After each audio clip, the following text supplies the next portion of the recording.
अस्सलाम वालेकुम, welcome to my new video introduction to statistical theory part 1। Sher Mohammad Ali Chaudhary का हम लोग के एक्सरसाइजेज हम सॉल्व कर रहे हैं।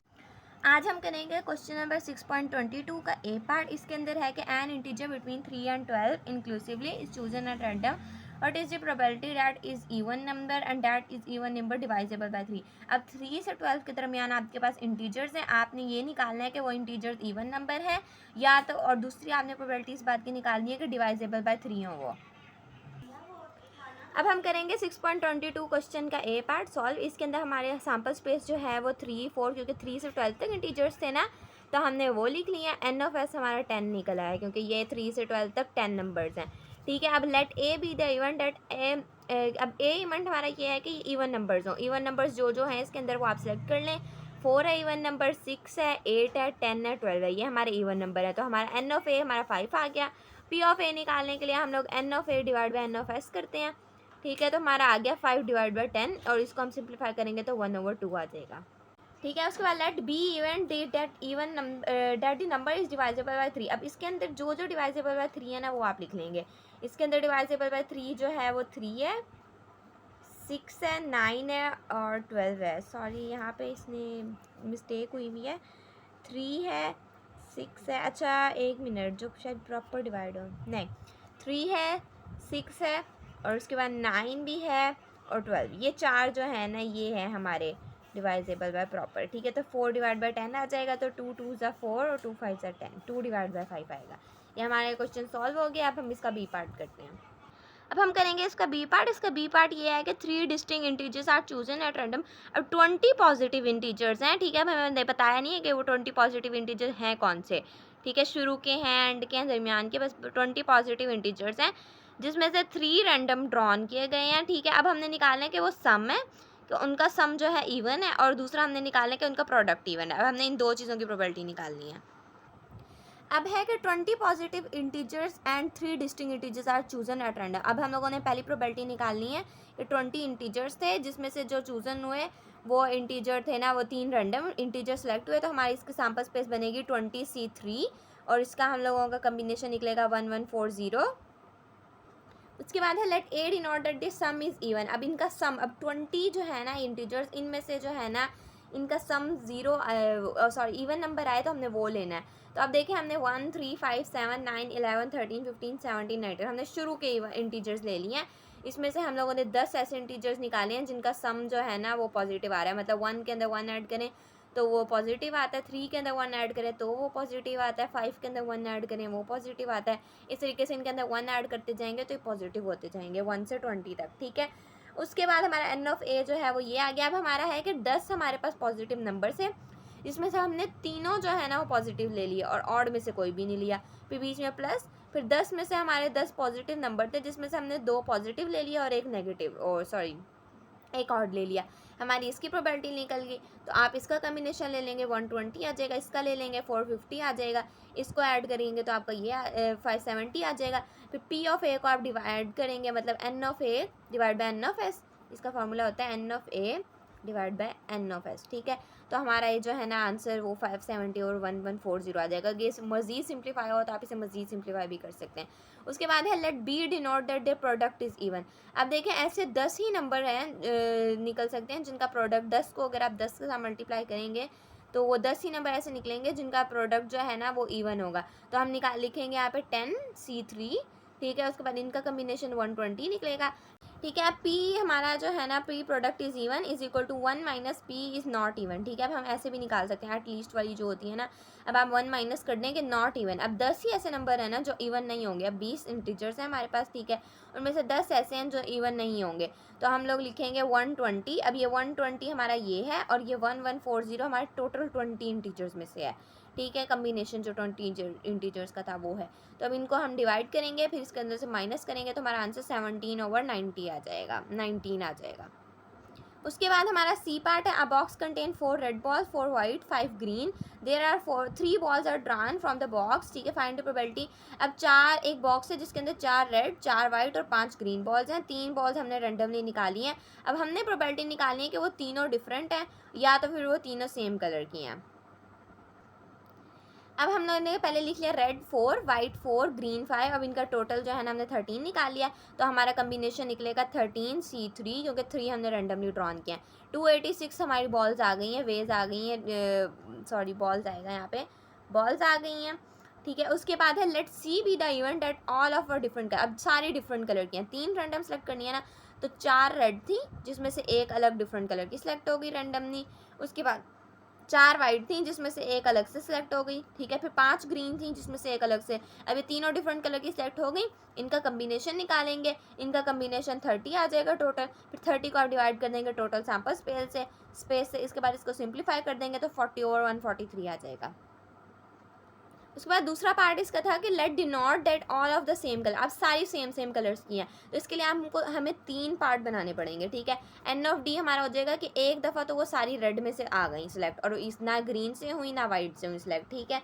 उसके बाद दूसरी हमारी जो है ना रेड से सिलेक्ट हुई है ना ग्रीन से सिलेक्ट हुई है, बस वाइट से सिलेक्ट हो गई है। और अगला है कि ना हमारी इन दोनों में से सिलेक्ट नहीं हुई, बस ग्रीन से सिलेक्ट हो गई तीनों, तो इनका कम्बिनेशन निकालेंगे तो 18 आ जाएगा। फिर पी ऑफ डी हमारा 18 डिवाइड बाई 286, और इसको हम सिंप्लीफाई करेंगे तो 9 डिवाइड बाई 143।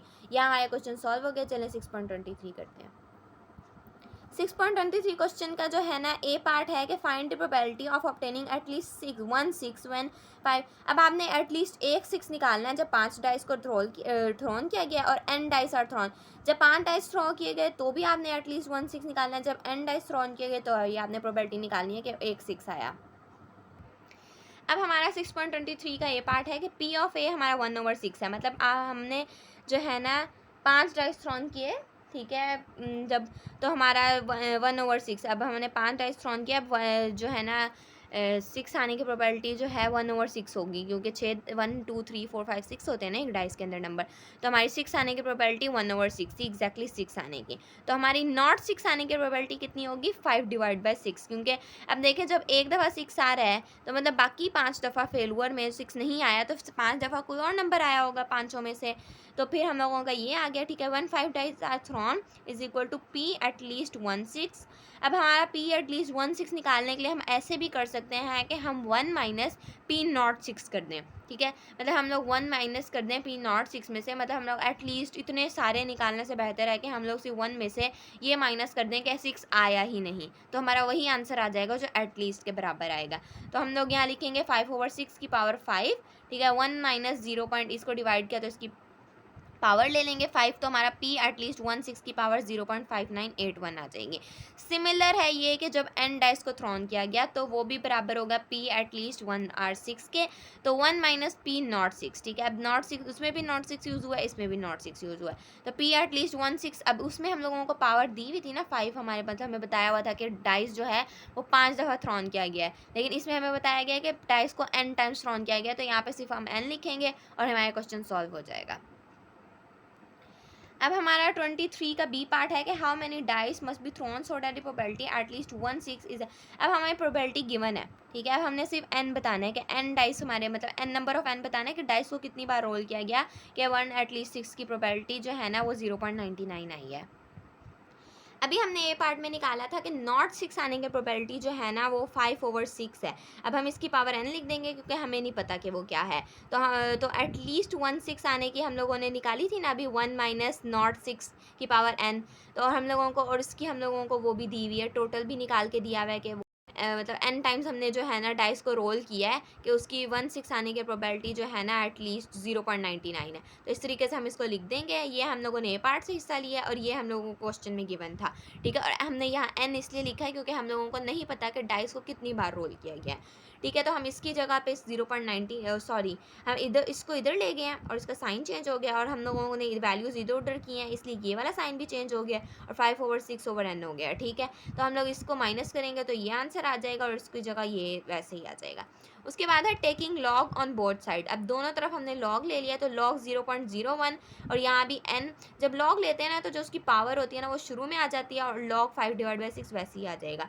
फिर हम लोग जो है ना n को इधर ले जाएंगे और साइन फिर से दोबारा चेंज हो जाएगा और जो है ना लॉग ये वाला जो है 56 ये नीचे चला जाएगा क्योंकि ये मल्टीप्लाई हो रहा था और ये जो है ना ये ऊपर ही रह जाएगा। उसके बाद इनका लॉग ले लेंगे हम लोग कैलकुलेटर से, इनको डिवाइड कर देंगे तो हमारा n जो है वो 25.258 आ जाएगा और इसको हम लोग अप्रॉक्सीमेट अप्रोक्सीमेटली लिख करके लिखते हैं, क्योंकि हमारा जो n होता है वो हमेशा एग्जैक्ट होता है, मतलब हम एक और आधे दफ़ा कोई भी वो नहीं करते, कोई भी वो एक्सपेरिमेंट नहीं करते, हम एग्जैक्ट नहीं नंबर मतलब 26 टाइम्स करेंगे, 50 टाइम्स करते हैं, या इस तरह ही करते हैं एक्सपेरिमेंट को, कभी हाफ टाइम नहीं करते। इससे हमारा n जो है वो 26 आ गया और ये हमारे पार्ट सॉल्व हो गया। चलें अब सी पार्ट करते हैं। अब हमारा सी पार्ट है कि a missile is fired at a target. अब एक मिसाइल हिट होने की टारगेट जो है ना वो 0.7 है। अब हमने निकालना है कि कितने मिसाइल जो है ना अब एक how many missile should be fired so that the probability that target is. अब हमने ये प्रोबेबिलिटी निकालनी है कि वो उसकी हिट होने की जो है ना वो प्रोबेबिलिटी एट लीस्ट 1 होगी, मतलब आप जितने भी आप टारगेट हिट करो उनमें से एटलीस्ट एक तो जो है ना लगे। तो उसके बाद इस ग्रेटर देन 0.9995। अब जो उसकी एक लगने की एटलीस्ट एक टाइम दफ़ा लगने की जो वो है ना प्रोबेबिलिटी वो ग्रेटर होनी चाहिए 0.995 से। हमने इसकी प्रोबेबिलिटी निकालनी है। अब हम लिखेंगे P target is hit at least 1। अब हम लोगों को उन्होंने यही कहा है ना कि आप 0.995 से ज़्यादा बताएं कि ग्रेटर बताएं कि एट लीस्ट 1 टारगेट हिट होगा, ठीक है, इससे ज़्यादा प्रोबेबिलिटी होनी चाहिए टारगेट के हिट होने की। तो हम लोग इसके इक्वल हम लोगों ने किया था ना कि अभी कि अगर जो है ना एटलीस्ट वाला क्वेश्चन हो तो हम उन्हें 1 minus target is not hit कर सकते हैं, या नॉट 6, अगर हमें एग्जैक्टली 6 दिया हुआ था तो हम नॉट 6 कर देते थे। इसी तरह हम करेंगे कि हम लोगों को हिट होने की टारगेट प्रोबेबिलिटी जो थी वो 0.7 दी हुई थी ना, तो हम जो है कर देंगे 1 माइनस 0.7, तो इससे हमारा आंसर आ जाएगा 0.3। अब हमारी नॉट हिट होने की प्रोबेबिलिटी है वो 0.3। अब हम यहाँ 0.3 की पावर n कर देंगे, क्योंकि हमें नहीं पता कि जो है ना टारगेट को कितनी दफ़ा उस मिसाइल को शूट किया जा रहा है। तो हम लोगों ने सिर्फ और सिर्फ प्रोबेबिलिटी निकालनी है कि वही एक दफ़ा टारगेट जो है ना वो लगा है और उसकी प्रोबेबिलिटी 0.995 से ज़्यादा है। तो हम लिखेंगे 1 माइनस 0.3 की पावर n, और उसी तरीके से हम बिल्कुल सॉल्व कर देंगे इसको। हम इसको जो है ना इधर ले गए हैं और इसको उधर ले गए हैं, साइन चेंज हो गया दरमियान वाला, इसको माइनस किया 0.05 आंसर आ गया है। इसकी पावर वैसे ही रही है, दोनों तरफ लॉग ले लिया हमने, इसको डिवाइड किया है और उस तरीके से हमारा n जो है वो 5 आ गया है, ठीक है। ये हमारा आंसर हो गया 6.23 के सी पार्ट का। अब है 6.24 क्वेश्चन। इसमें है बैग कंटेन 14 आइडेंटिकल बॉल्स, ठीक है, 4 ऑफ विच आर। अब इसके अंदर भी 4 रेड हैं, ठीक है, 5 ब्लैक हैं और 5 वाइट हैं। 6 balls are drawn from the bag. अब 6 बॉल्स, पहले तो हम लोग जो है ना ऊपर वाले पार्ट में इस क्वेश्चन के अंदर एक था 22 का सी पार्ट, इसके अंदर हम लोग 3 कर रहे थे ना, इसके अंदर हमने 6 ड्रॉन करनी है और इसमें हमने 3 आर रेड की प्रोबेबिलिटी निकालनी है और एटलीस्ट 2 आर वाइट की प्रोबेबिलिटी निकालनी है। अब हमारा है 6.24 क्वेश्चन। रेड जो है वो 4 है, ब्लैक है 5 और 5 वाइट है, ठीक है। टोटल हमारी कितनी होगी 14। हम अपनी पहले सैम्पल स्पेस निकालेंगे, ठीक है। हम लोग 14 कम्बिनेशन 6 लेंगे क्योंकि 6 बॉल जो है वो ड्रॉन की गई हैं, तो इसका जो है वो आंसर आ जाएगा 3003। अब है let A denote 3 are red. अब हम लोगों का पहला इवेंट ये है कि 3 जो है ना वो रेड हैं। अब हम लोगों के पास टोटल रेड 4 थी, जिसके अंदर से हमने 3 रेड सेलेक्ट कर ली, ठीक है। बाकी बची, हम देखें आप जो है ना 14 में से 4 माइनस कर देंगे, क्योंकि हम लोगों ने रेड में से सिलेक्ट कर लिया। 14 में से आप 4 माइनस करेंगे तो आपके पास 10 आ जाएगा। फिर अब देखें जब आपने 3 जो है वो रेड से सिलेक्ट कर ली हैं, तो उन तीनों की 3, तो आपको 3 और भी तो सिलेक्ट करनी पड़ेंगी ना, क्योंकि हम लोगों ने 6 बॉल्स ड्रॉन करनी है। तो 3 जो बाकी होंगी वो हम रेड से सिलेक्ट करेंगे, क्योंकि हमें नहीं पता कि वो बॉल्स जो हैं वो ब्लैक हैं या वाइट हैं, तो हम लोग इसके अंदर से सिलेक्ट कर लेंगे। इनका कम्बिनेशन निकालेंगे तो 480 आ जाएगा। फिर पी ऑफ ए हमारा 480 डिवाइड बाई 3003 आ जाएगा। इसको हम सिंप्लीफाई करेंगे तो 1060 डिवाइड बाय 1001 आ जाएगा। उसके बाद हमारा बी इवेंट है कि एटलीस्ट 2 आर वाइट। अब एटलीस्ट निकालने के लिए हमेशा हमें ना इस नंबर से लेकर जितनी हम लोगों ने ड्रॉन करनी होती है उतने तक जाना पड़ता है। अब देखें कहाँ है हमारी वाइट, सॉरी, अब देखें हमारी वाइट टोटल थी 5, ठीक है। 5 में से जब हमने 2 ड्रॉन किया, एटलीस्ट 2 ड्रॉन की ना 5 में से, तो बाकी 9 में से हम अब देखें 14 में से 5 माइनस करेंगे तो क्या बचेगा 9, ठीक है। 9 बॉल्स बची, और जब हमने 2 हमने वाइट में से ड्रॉन कर ली, तो बाकी 4 हम लोगों को टोटल ड्रॉन बॉल्स करने के लिए हम लोगों को बाकी 9 में से सिलेक्ट करनी पड़ेंगी ना। फिर बीच में हम बीच में हम एडिशन लगाएंगे। फिर 5 में से हमने 3 सेलेक्ट की वाइट में से, क्योंकि एटलीस्ट में हम ज़्यादा की तरफ जाते हैं, ठीक है। 5 में से हमने 3 सेलेक्ट की। फिर उसके बाद हम लोगों ने 9 में से 3 सेलेक्ट की, क्योंकि 6 ड्रॉन पूरी करनी थी। अब ये जो है ना निचला सम हमारा टोटल ड्रॉन के बराबर होना चाहिए, और ऊपर वाला जो है ना सम हमारा टोटल बॉल्स के बराबर होना चाहिए, जितनी हमारी बॉल्स होती हैं, ठीक है। उसके बाद हमने 5 में से 4 सेलेक्ट की। ठीक है। और उसके बाद हम लोगों ने जो है ना 9 में से 2 सेलेक्ट कर ली, 5 में से 5, पाँचों की 5 हमने वाइट ले ली और 9 में से 1 ले ली।